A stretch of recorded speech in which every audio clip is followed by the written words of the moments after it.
Clap your hands once again. Hallelujah. He is worthy to be praised. We glorify you, Lord. Hallelujah. Tanggapin po ninyo, Panginoon, ang amin pong munting handog. Hallelujah. We give you the glory, Lord. We give you the best worship. We give you everything, Lord. We give you the living sacrifice, holy and acceptable. We give you all the praise, Lord. Hallelujah. Lord Jesus, karapat dapat kayo, Panginoon, tumanggap ng papuri, pasasalamat, pagsamba at walhati, Panginoon. Hallelujah. Holy, holy, holy, Lord God Almighty. Hallelujah. Glory. We glorify your name. Praise the Lord. Mga kapatid, napakasarap pagpuri sa Panginoon. Amen. Ito yung pag-iinit na gustong-gusto natin, mga kapatid. Nag-iinit sa presensya ng Panginoon. Ito yung healthy na init, mga kapatid. Praise the Lord. And I believe, mga kapatid, lahat na tayo ay excited sa mensahe po ng ating Panginoon sa hapong ito. Praise the Lord. But, mga kapatid, gusto ko lang pong ipabatid ang aking pong taos-pusong pasasalamat sa mga kabataan po natin sa Iglesia ng Sauyo, mga kapatid. Kapatid, lagi ko itong sinasabi pa sa mga youth namin, konti man kami o marami, mag-e-enjoy pa rin tayo. It's not about the number, mga kapatid. Amen. It's about the presence of God. Amen, mga kapatid. So kung tayo man, mga kapatid, na-assign, mga kapatid, don't be, expect something to others, mga kapatid. Dahil we came here because of the Lord, mga kapatid. Bible says, I was glad when they said unto me, let us go into the house of the Lord, mga kapatid. Wala tayong gagawin dito, mga kapatid, kundi mag-e-enjoy tayo sa presensya ng Panginoon. Glory to God. And please remain standing, mga kapatid. Amen. Nais ko pong i-acknowledge, praise the Lord, ang atin pong guest exhorter for this afternoon. This is the first time na meron tayong guest exhorter sa ating youth fellowship. Okay? And mga kapatid, amen, we are blessed dahil binigyan tayo ng privilege, ng pagkakataon, mga kapatid. And I know this is not an accident, mga kapatid. In God, everything is orchestrated. Mga kapatid, si Lord, mga kapatid, hindi siya random or mga kapatid, like parang hindi niya intention, wala siya intention. No. God orchestrates everything.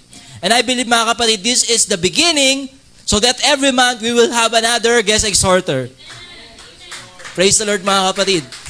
And the Bible says in the book of Job, bagamat ang iyong simula ay maliit, ang iyong huli ay malago. I believe, mga kapatid, the Lord will prosper us this year, but magsimula muna tayo sa maliit. Praise the Lord. Amen, mga kapatid. Glory to God. Do you agree? Amen, mga kapatid. Praise the Lord. And mga kapatid, siya po ay ang ating guest exhorter, mga kapatid, for this special service. Praise the Lord. And siya po ay sa Jesus Christ Apostolic Ministry, Montalban Heights Church, under Pastor Ricky Sarandin. Siya po, mga kapatid, ay Outreach Director / Cell Group Leader, and siya rin po, mga kapatid, ay graduate po ng Acts Bible School. So mga kapatid, very privileged tayo, mga kapatid. Another thing, mga kapatid, he's a good friend. Brothers and sisters, nais ko pong i-welcome sa inyo ang ating pong guest exhorter for this afternoon, Brother Vincent Arcardo.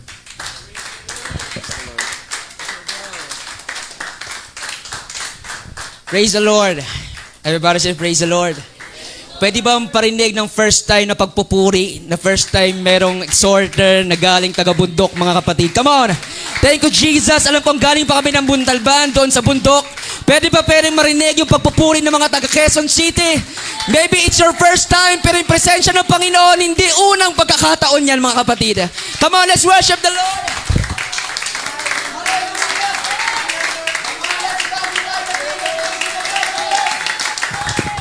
Your tarpaulin said, worship the Lord in the beauty of His holiness. We don't worship because we are beautiful and we are holy. We worship because Jesus is beautiful. We are worshiping because Jesus is holy. Kaya kung tingin natin, magpupuri tayo dahil sa sarili nating kapakanan, hindi po yun ganon. Mas okay na maging pangit basta maging ganda si Jesus Christ. Oh, di nyo ako naintindihan. Meron ba tayong mga kasama mga nanay, tatay dito na pipigil sa atin magpuri, Brother Bell? Wala naman siguro magagamit sa atin dito, di ba? Meron ba? Yung kapitbahay niyo papatugtog, di naman sila magagalit, no? Okay lang ba lakasan natin yung pagpupuri sa Panginoon? Yan yung na marinig.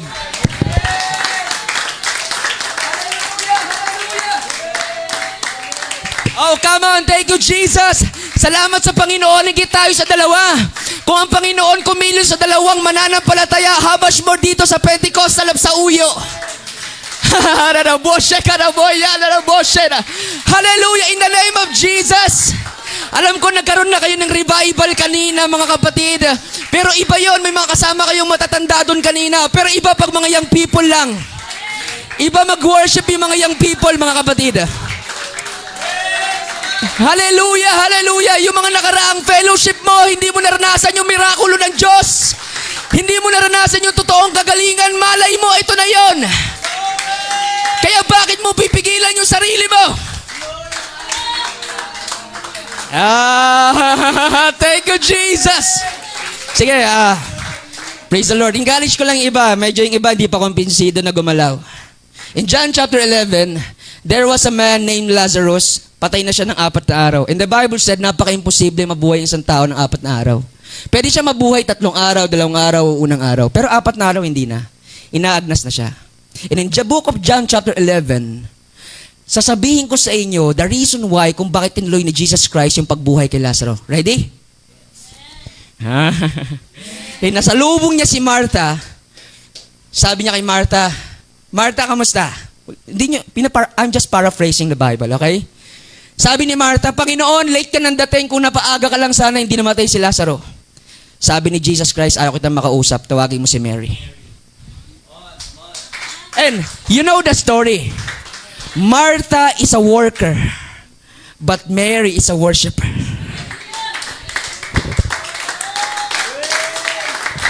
Hindi ko alam kung anong pangangailangan mo sa hapon na ito, young people. Wala kang pera. Yung mga magulang mo hindi naglilingkod sa Diyos. May cancer, may stroke yung pamilya mo. Pero kung hayaan mo yung sarili mo na hindi mo siya pipigilang gumalaw at sumamba sa Panginoon, the revival will come. Miracle will happen. Signs and wonders will happen. Souls will be saved. In the name of Jesus. Woo! Oh, come on. Once again for 10 seconds. Hayaan mo marinig na katabi mo kung paano ka magpuri.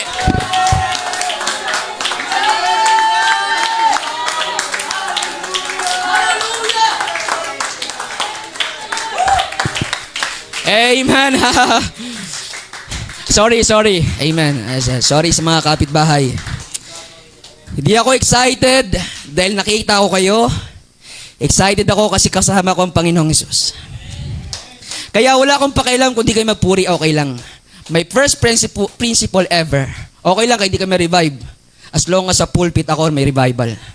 Pero di kayo magpapatalo sa akin, mga kapatid. Alam ko meron din kayong mga pangangailangan. Higit sa mga pangangailangan ko. Possible, marami akong pangangailangan. Meron akong karamdaman, wala akong pera, yung pamilya ko hindi ligtas, lahat. Pero mas higit pa yung pangangailangan mo sa akin. Kaya wag mong hayaan na mas grabe pa ako mag-worship sa'yo. Just like Mary. Malay mo, ito na yung pagkakataon. Hey, mararabo, shekararabo.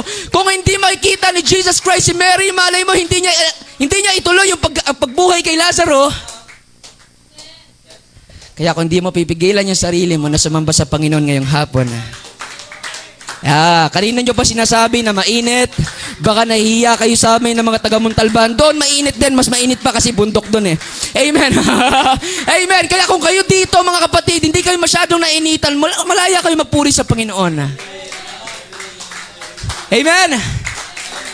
Kayo nagsabi nito, worship the Lord in the beauty of His holiness. We don't worship because we are beautiful. We worship to make Jesus more beautiful. Di bali na maging pangit sa pagpupuri para mas maganda si Jesus. Everybody say praise the Lord. Hallelujah. Open your Bibles in the book of 1 Samuel chapter 17. It is your favorite story. Meron tayong pag-uusapan na young person. Salamat po sa Pentecostal sa Uyo. Wala lang dito si Pastor Alan Salera. Pero ako po ay nagpapasalamat sa inyong pastor. Napakabuti po ng inyong pastor, mga kapatid. Di ko alam kung ano experience nyo sa kanya. Parang experience ko kay Pastor Alan Salera ay teacher ko siya sa STP. Amen. Kaya iniisip ko, papunta pa lang kami dito kanina. Naku, patay. Pag may sinabi ako mali, pag may record, yari ako kay Pastor Alan. Teacher ko pa man din yun. Praise the Lord. Kaya I'm so careful. Pero pag naramdaman ko ng presensya ng Panginoon, bahala na kayo. Amen? Sayaan natin na Panginoon ang kumilos, mga kapatid. And I'm so thankful din sa si Pastor Alan Salera, matalino, amen, lagi nasa STP. Si Brother Bell, wala akong masabi, guwapo lang, amen. First, palakpakan natin ang ating Panginoon. Ayan, ang inyong mano na lahat na youth president, youth leader, or assistant pastor, salamat ako sa kanya, mga kapatid. Kasi matagal kami nagkasama sa STP. Lahat ba ay ready na? Huwag nyo nang isipin yung mga inibito nyo hindi dumating. Ikaw, iniisip ka ng Panginoon. Hindi sila. That's why I'm talking about. Malay mo, ito na yung pinakahinihintay mo na sagutin ng Diyos yung panalangin mo. May prayer ka 5 years ago, 10 years ago na hindi sinasagot ng Panginoon, malay mo, ito na yon. Kaya kung magiging sensitive ka sa paghipo ng Panginoon sa iyo ngayong hapon, malay mo tugunin ng Diyos yung mga panalangin mo. Hayaan natin ang Panginoon na kumilos ngayong hapon, mga kapatid. 1 Samuel chapter 17. Lahat na nakita ng sabing praise the Lord. Let's read in the book of 1 Samuel chapter 17 verse 40 at tatalon tayo ng 49 and 50. 40, the Bible said, "And he took his staff in his hand and chose him 5 smooth stones." Everybody say 5 stones. Out of the brook and put them in the shepherd's bag which he had, even in a scrip. And his sling was in the hand, and he drew near to the Philistine. The 5 smooth stones. Verse 49, "And David put his hand in his bag, and took thence a stone."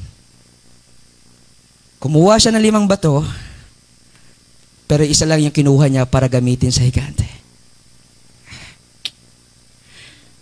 Thank you, Jesus. "And he slung it, and smote the Philistine in his forehead, that the stone sunk into his forehead, and he fell upon his face to the earth.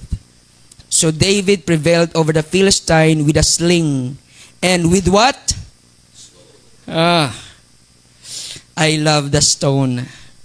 And smote the Philistine and slew him, but there was no sword in the hand of David." Sabi ng Biblia na binasa niyo, kumuha siya ng 5 bato, pero isa lang yung ginamit niya. Now watch. Sobrang ganda ng pangangaral na lagi natin sinasabi. Kumuha siya ng 5 bato para meron siyang reserba kung sakaling sasablay siya. Pero hindi yun yung pinakadahilan. Kumuha siya ng 5 bato kasi meron pang 4 na kapatid si Goliath.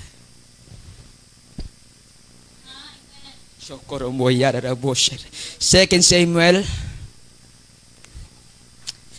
Samuel chapter 21 verses 18 to 22. Di na natin babasahin, but we can read that Goliath has 4 brothers. Ang Panginoon, hindi nalaw si David na kumuha ng 5 bato, hindi dahil alam ng Panginoon na sasablay siya. Kumuha siya ng 5 bato, hindi dahil pang reserba kapag sumablay. Reserba yon para kung sakaling tutulong yung 4 na kapatid, patay silang lahat. I wanna speak about a subject na nagsasabing, just 1 stone. Come on, clap your hands, worship the Lord right now. Yokorobo shekarabo, in the name of Jesus. Lord, I don't need another stone. I don't need extra stone. I just need a 1 stone, and His name is Jesus Christ. Hallelujah, hallelujah, hallelujah. Oh, thank you, Lord. Amen, amen, amen, amen. Jesus, make me a blessing this afternoon. I give you glory. In Jesus' name we pray. Clap your hands to the Lord one more time. Come on.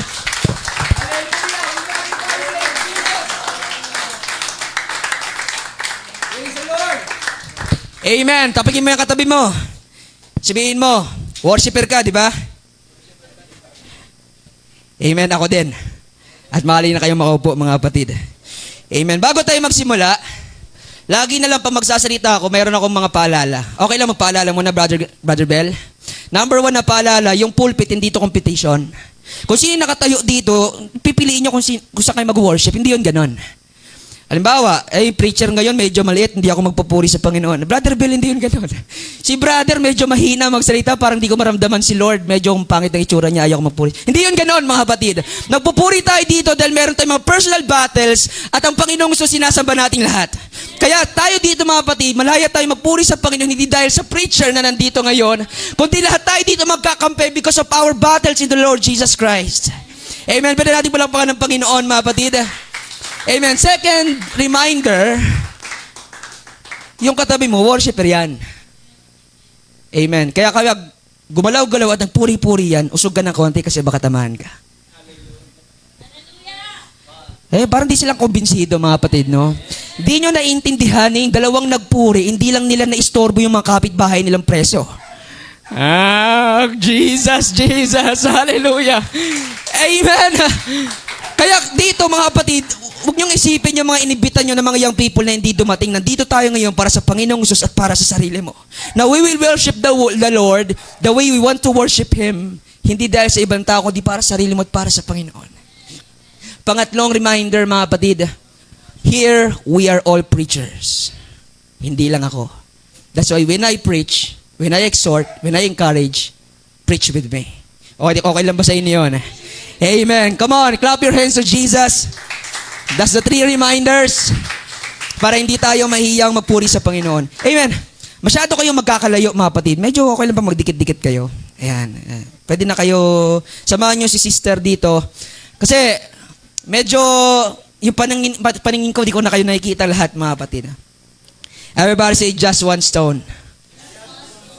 Ang sarap sa pakiramdam pag narinig natin yung mga pangaral na si David kumuha ng 5 bato para kung sakaling sumablay, ay meron pa siyang extra. But the real reason why, kung bakit siya kumuha ng 5 bato, para kung sakaling tutulong yung 4 na kapatid ni Goliath, lahat sila patay. Gusto ko lang po sabihin sa mga young people ngayon, Brother Bell, ang Diyos hindi sumasablay. Amen. Ang Diyos hindi nagkakamali. Ang Diyos kapag nambato yan, mga kapatid, talagang patay ka. Ganon din sa mga kaaway natin, mga kapatid. Yung mga tao na nandito ngayon, kaya hindi kayo nagpupuri kasi mga duda kayo sa kapangyarihan ng Panginoon eh. Pero kapag naranasan nyo yung kapangyarihan ng Diyos na hindi siya sumablay, at naranasan nyo yung kapangyarihan ng Panginoon kung paano siya nagpapagaling sa pamilya nyo, paano siya nagpo-provide sa pangangailangan nyo, baka hindi ka lang ganyan paupo-upo, mga kapatid. Baka kasakahali, amen. Kapag naranasan nyo yung kapangyarihan ng Panginoon, just like David, alam ko na kapag ang Panginoon kasama ko, hindi ako sasablay. The real reason why kumuha siya ng 5 bato, hindi dahil extra. Wala siyang duda sa Panginoon. Because in his heart and conviction, 100% one shot lang kada higante. Kasi ang Panginoon ang nagdidirekta. Come on, hallelujah. Tingin mo, aksidente na nandito ka, tinawag ka ng Panginoon. Tingin mo, nagkamali ang Diyos na pagtawag sa'yo. Ay, medyo si Brother Bill, medyo tatawagin ko ba, medyo alanganin. Hindi yun ganon, mga kapatid. Ang Panginoon kapag nambato, direkta kapag nagplano, isa lang, mga kapatid. At siya'y sigurado sa bawat plano niya.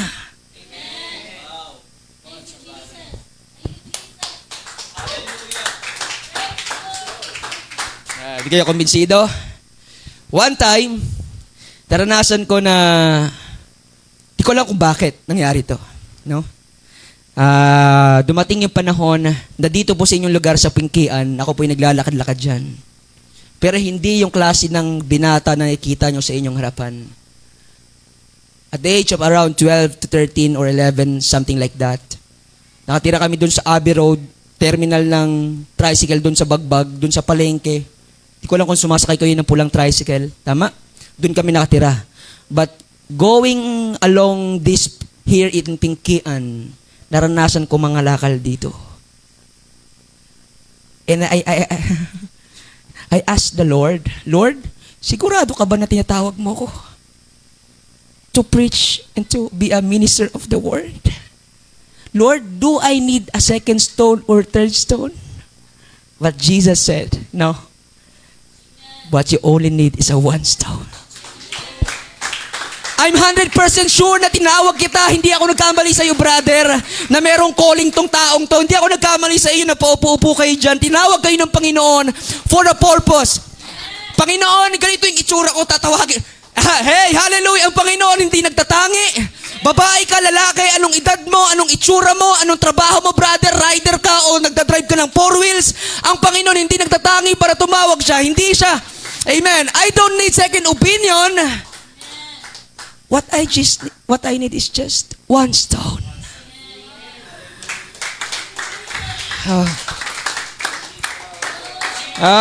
Come on, clap your hands to the Lord. Come on, mayroon ka pa bang duda kung bakit ka tinawag ng Panginoon o wala na? Kasi minsan, pag dumating yung pagsubok, Lord, baka di mo talaga ka masyadong tinawag. Kasi pinaintulutan mo yung mga pagsubok sa buhay ko. Tama? Pero hindi nagkukulang ang Panginoon, mga kapatid. Hindi siya nagkulang sa pagtawag niya sa iyo. Just a one shot. One stone. Ang Lord, si David, hindi niya kumuha ng 5 bato, hindi dahil alanganin siya. Wala siyang doubt kasi alam niya isang bato lang patay ang isang gante. Kaya siya kumuha ng another 4 stones kasi pag tumulong yung 4 na kapatid, patay silang lahat. Ganon ang Diyos na ating pinaglilingkuran, mga kapatid. Si David sasablay. Oh, thank you, Lord. Si David nagkakasala yan. Si David sasablay yan kapag siya lang mag-isa. Pero mayroong isang young people dito na nandito ngayon. Nakasama mo ang Panginoon. Hindi ka sasablay, kapatid. Hindi ka magkakamali sa desisyon na nasa isip mo ngayon na maglingkod sa Panginoon. Go to the Bible studies. Amen. Oh, Lord, para I need a second stone because wala akong pera pampunta doon sa Bible study pag outreach. You don't need a second stone, a third stone, a second God, or a third God. Ooh. What I just need is a oneness of God, and His name is Jesus Christ. He can provide all my needs according to His riches and glory. Oh, thank you, Jesus. Who knows? Panginoon, totoo nga na isang bato lang, sigurado ka talaga. Kasi ano man yung pinagdaanan ko mga nakaraan, duman man ako sa Pinkian, Pentecostals of sa Uyo na nangangalakal dati. Panginoon, who knows na maimbitahan ako makapangaral sa harapan nila.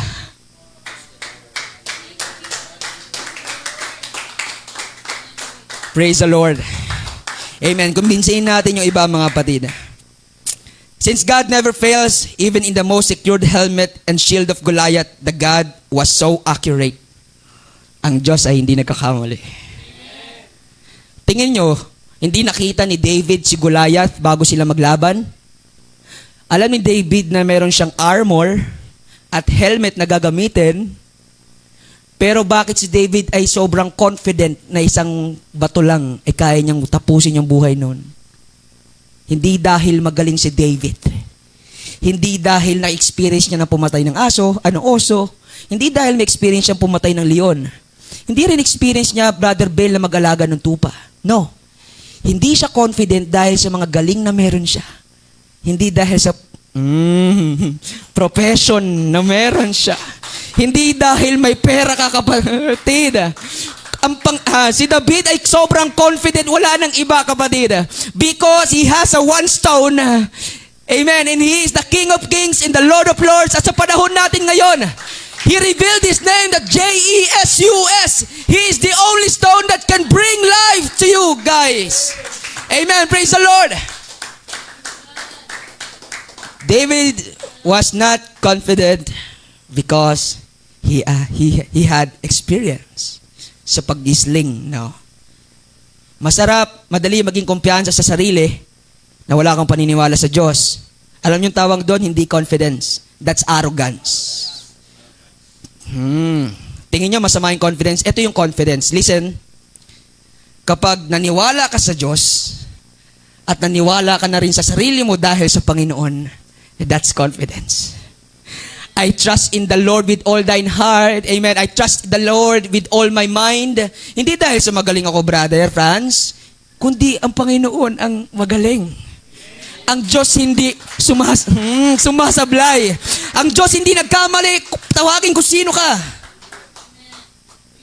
Amen. Kaya, in the book of Daniel chapter 2, ko lang kung nandiyan si Brother Dan, Daniel chapter 2, verses 31 to 35. Hindi na natin babasahin para mabilis lang tayo. I feel the presence of the Lord, Brother Vel. Kaya hindi ako nanghinayang na ititawag nyo na hindi dumating iba. Okay lang eh. Alam nyo bakit? Kayo yung pupunuin ng Panginoon ngayong hapon, kapatid.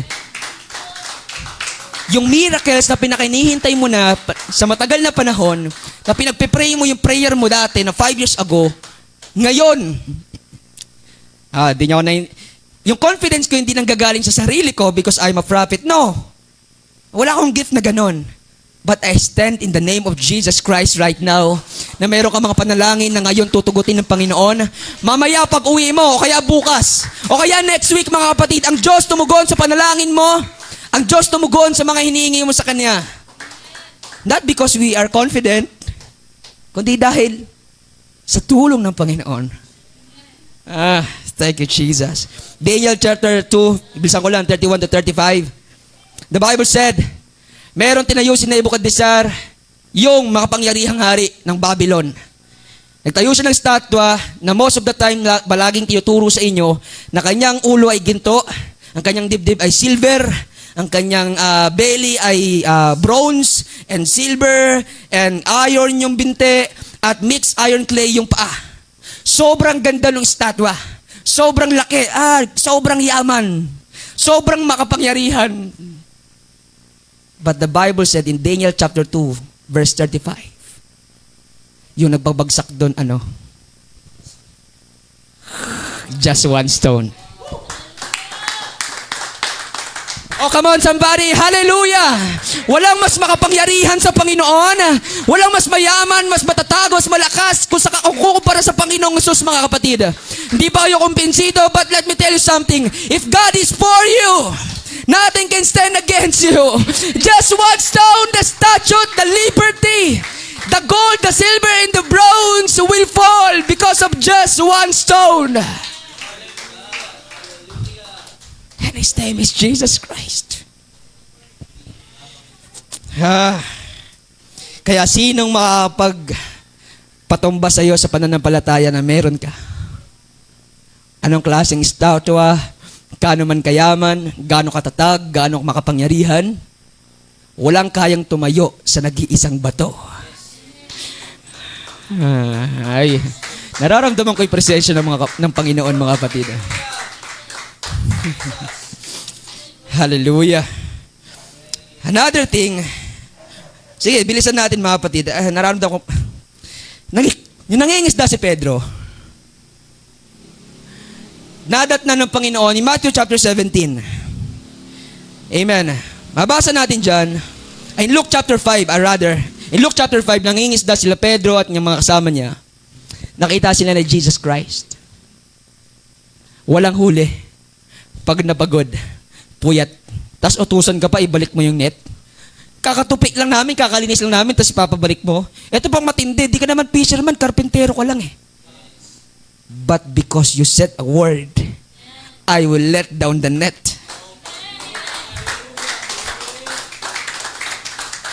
Oh, come on, wala ka pang tiwala sa Panginoon? Hallelujah! Anong tingin mo sa Panginoon? Hindi professional, nagdududa, nagkakamali, sumasablay.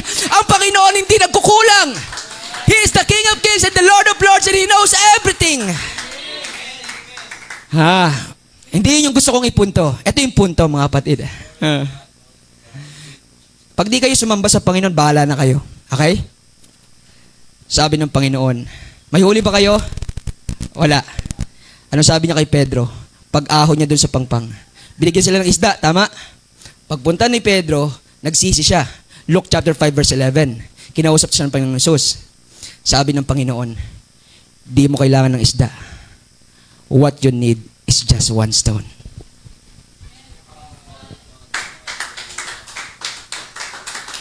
Hindi mo kailangan ng isda. Ang kailangan mo ako. Napaka-sweet ng Panginoon, mga kapatid.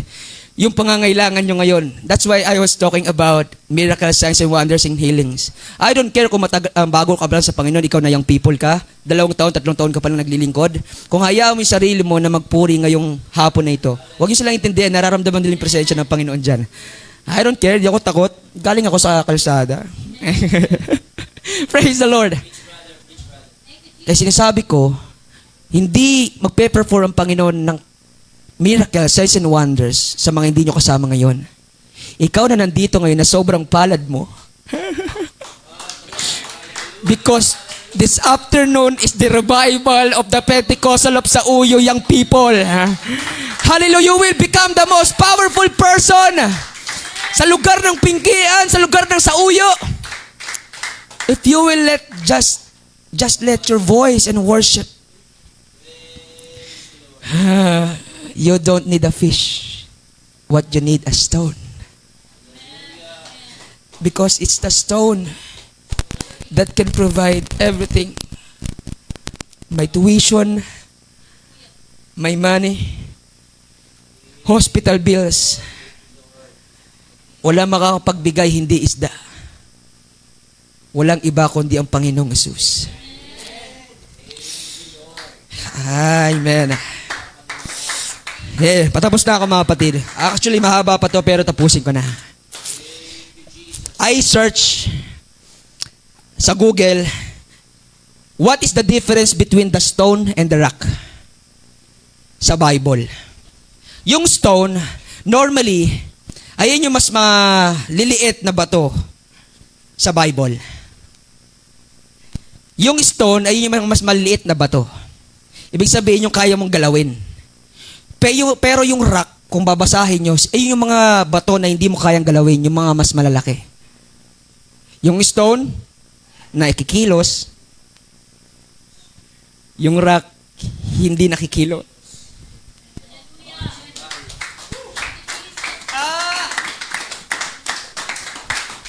Hindi naiintindihan ng iba. Pag di sila nagpuri, di nila naiintindihan, Brother Bell. Jesus was the stone. He can move anytime sa pangangailangan mo. But also, Jesus was the rock of my salvation. Na kahit anong kaaway ang labanan mo, hindi siya kayang ugain, kapatid. Kahit anong labanan mo dito sa mundo, hindi mo siya kayang galawin. He is the rock of my salvation and no one can stand against me. He is the stone in my sickness. He is the stone in my needs. He is the stone in my cancer and stroke. Sige, tayo kayong lahat, mga kapatid. Subukan natin. Kung kikilos ang Panginoon sa'yo ngayon, yung kanina ko pa sinasabi, hindi ito para sa lahat, pero alam ko na meron at least 1 o 2 young people dito na meron ko panalangin na matagal ng panahon. At naniniwala ako, hindi dahil kumpiyansa ako, no. Binasa natin kanina, David was confident not because he was skilled and professional. He was confident dahil ang Panginoon ay kasama niya. Hindi siya kumuha ng 5 bato dahil alam ng David na sasablay siya at kailangan niya ng extra. Kumuha siya ng 5 bato kasi alam ni David na si Goliath may 4 pang kapatid. Kapag tumulong yung 4, patay silang lahat. That's the kind of confidence na meron ako ngayon. You have a prayer na sa matagal ng panahon hindi pa tinitugon ng Panginoon. Ngayon yung araw para sa panalangin na yun. But this time, hayaan natin ang Panginoon na kumilos. Wala naman sigurong bisita dito, Brother Bell, no? So hindi tayo mahihiyang magkaroon ng revival dito. Hindi tayo mahihiyang manalangin sa Panginoon. Amen. Alam niyo, problema sa mga young generation ngayon, nahiya tayo manalangin magkaroon ng revival kasi ang tatagal na natin sa Panginoon. Tingin natin, 5 taon na tayo naglilingkod, di na tayo makaluhod. 10 taon na tayo naglilingkod sa Panginoon kaya di tayo makahusigaw, makapag-worship. Hindi yun ganon. Minsan nga yung pinakamatatagal na naglilingkod sa Panginoon, dapat sila pa yung una nag-worship. Kasi kayo yung mga makas nakakaalam kung gaano kabuti ang Panginoon sa inyong buhay. Oh, come on. Ayoko ng, amen, peking pagpupuri, mga kapatid. Gusto ng Panginoon yung totoong revival na para sa iyo, kapatid. Yung totoong pagbabago. Yung totoong kumpiyansa na nanggagaling sa Panginoon. Thank you, Jesus. Thank you, Jesus. Now, the stone in the rock will move this afternoon. The stone will move. Kung kikilos ka din. He is also the rock in your problems, in the adversity, in the problem, in the challenges with the devil. He is the rock. Hindi siya kayang ugain, kapatid. Kaya kung anong kasalanan ng pinagdadaanan mo ngayon, anumang temptasyon at tukso yan, let me introduce to you the name of Jesus. He is the King of Kings and the Lord of Lords. He is the most powerful God I know. He is the only stone I know na makakatulong sa isang young people na nandito ngayon. Oh, come on. Thank you, Jesus. Bakit di natin hayaan ng ating mga boses na lumabas, mga kapatid? Hallelujah, hallelujah, hallelujah. Come on. In the book of Matthew chapter 8, merong isang kitungin na, Lord, hindi ako katanggap-tanggap sa iyo. Marami na ako nilapitan na doktor. I was looking for the second stone and third stone. But Jesus, nung nakita kita, Panginoon, doon ko nalaman na kailangan ko lang pala ng isang bato. Now, Lord, okay lang ba na hawakan mo ko? And the stone said, all right, I am willing to touch you. And when the leper man felt the touch of the stone, lumayas yung sakit na ketong dun sa lalaki. Yung dating pinakapangit na tao na pinakinilalayuan ng pamilya niya, pinakalalayuan ng mga tao dahil marumi siya, naging malinis sa pamamagitan ng isang bato, kapatid. Anong duda mo na meron ka ngayon? Ngayon, maaalis yan kapag nagkaroon ka ng revival. Thank you, Lord. Thank you, Jesus. Thank you, Jesus. Hingi ako na mag-keyboard lang. Alam ko marami tayong kulang sa music. I don't care. Hindi ko kailangan ng music or backup. Ang kailangan ko ngayon ay stone. Come on, mga young people. Pentecostal love sa uyo. Ngayon mo lang nararamdaman to. Ngayon mo lang na-experience yung ganitong pagkilos. Kasi ngayon, tutugunin ng Panginoon yung panalangin mo. Now, the Lord Jesus Christ is looking for another Mary. Come on, Martha. Hindi ko kailangan na magrereklamo sa akin ngayon. Bago ko buhayin si Lazaro, tawagin mo yung worshiper. And in John chapter 11 verse 33, nung nakaharap ni Jesus Christ si Mary na worshiper, you read your Bible. Sinamba ni Maria ang Panginoon, lumuhod sa kanyang harapan. And after that, one verse after, Jesus said, let's go to the tomb. Nung narinig ng Panginoon, nung bato, kung paano sumamba si Mary, doon niya binuhay si Lazaro. That's why John chapter 11 verse 35, Jesus wept. Hindi umiyak ang Panginoon, alam nyo, hindi dahil kay Lazaro.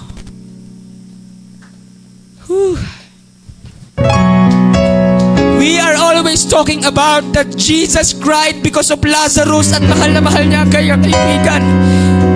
Ang Panginoon ay umiyak, yung bato ay umiyak dahil kay Mary. If you are going to worship the Lord this afternoon, mararamdaman ng Panginoon ang pagpupuri at pagsamba mo sa Kanya. At lahat ng imposibleng nasa isip mo ngayon, lahat yan mawawala, kapatid. Come on, young people. Hallelujah, hallelujah, hallelujah.